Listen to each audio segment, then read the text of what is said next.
Jon Stewart and Stephen Colbert take on Donald Trump on The Late Show.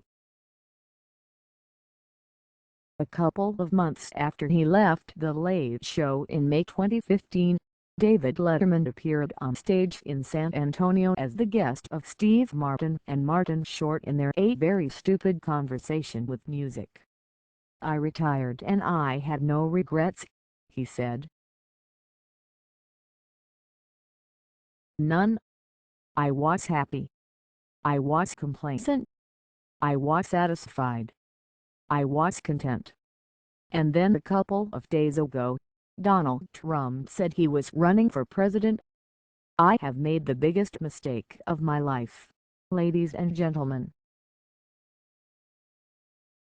Retiring from The Daily Show that August, Jon Stewart was asked more than once whether there wasn't some element of regret in leaving the stage at the moment this mosaic of comedy subjects was bearing into view. The assumption was there could be no greater joy for a comedian than to skewer such a tempting, juicy subject.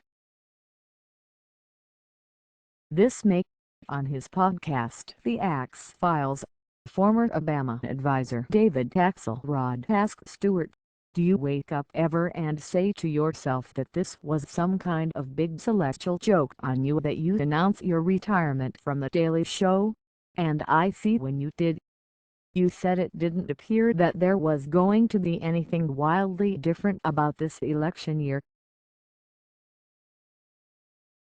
How's that working for you now?"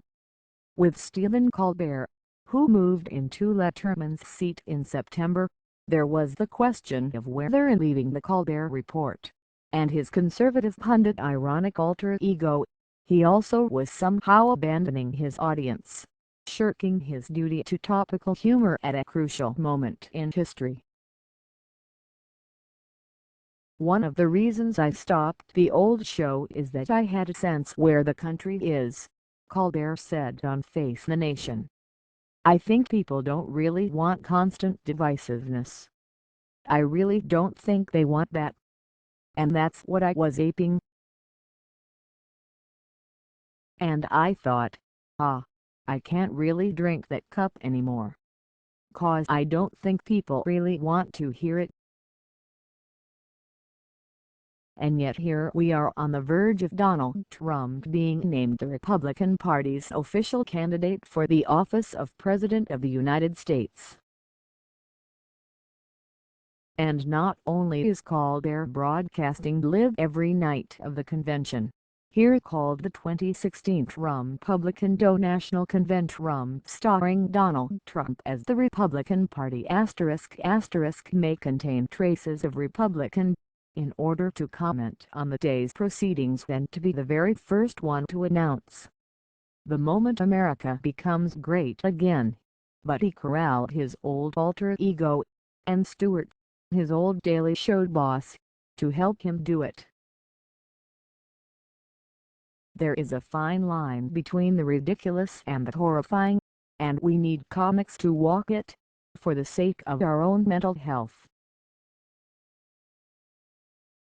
For some portion of the country, the portion that delights in hearing Trump described as an angry creamsicle, human-to-pay hybrid, decomposing jack-o'-lantern or an orange manatee, as he was Monday night, Monday's Late Show would have served as a tonic after a convention night arranged around the theme, "Make America Safe Again."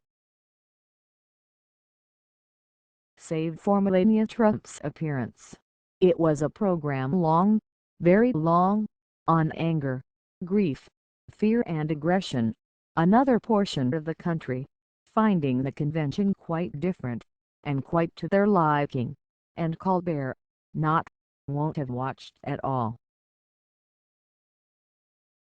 Colbert began with a razzmatazz opening production, which included scenes shot in Cleveland before coming home to New York's Ed Sullivan Theater.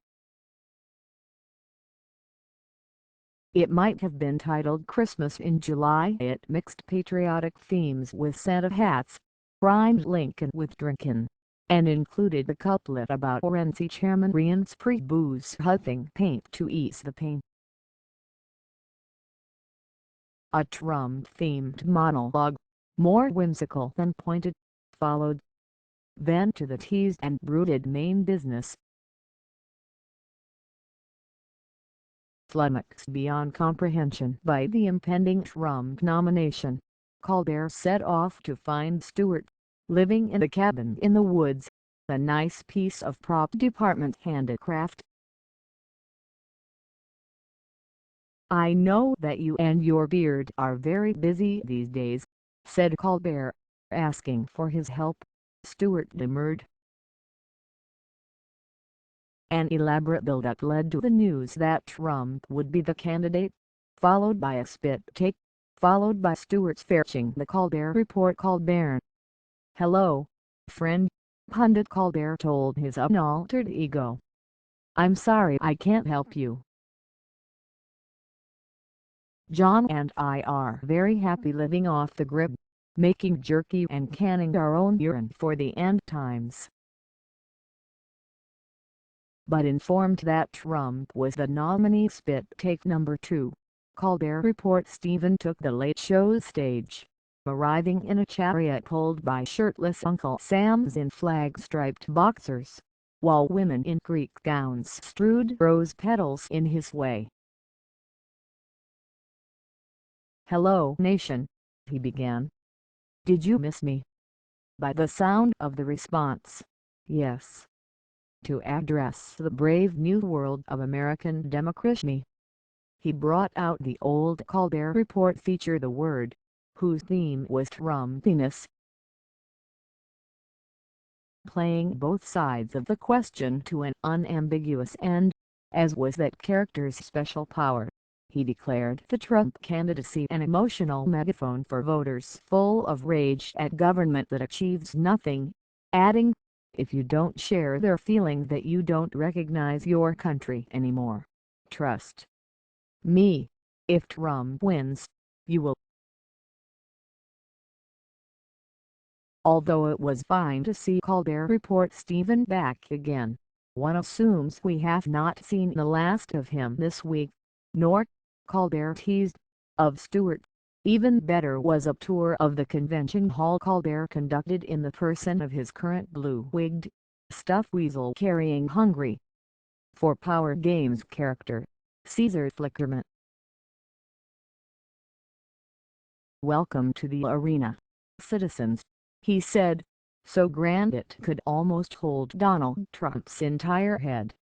"The red carpet of course is here to hide the rivers of blood that will eventually flow down from the cornucopia.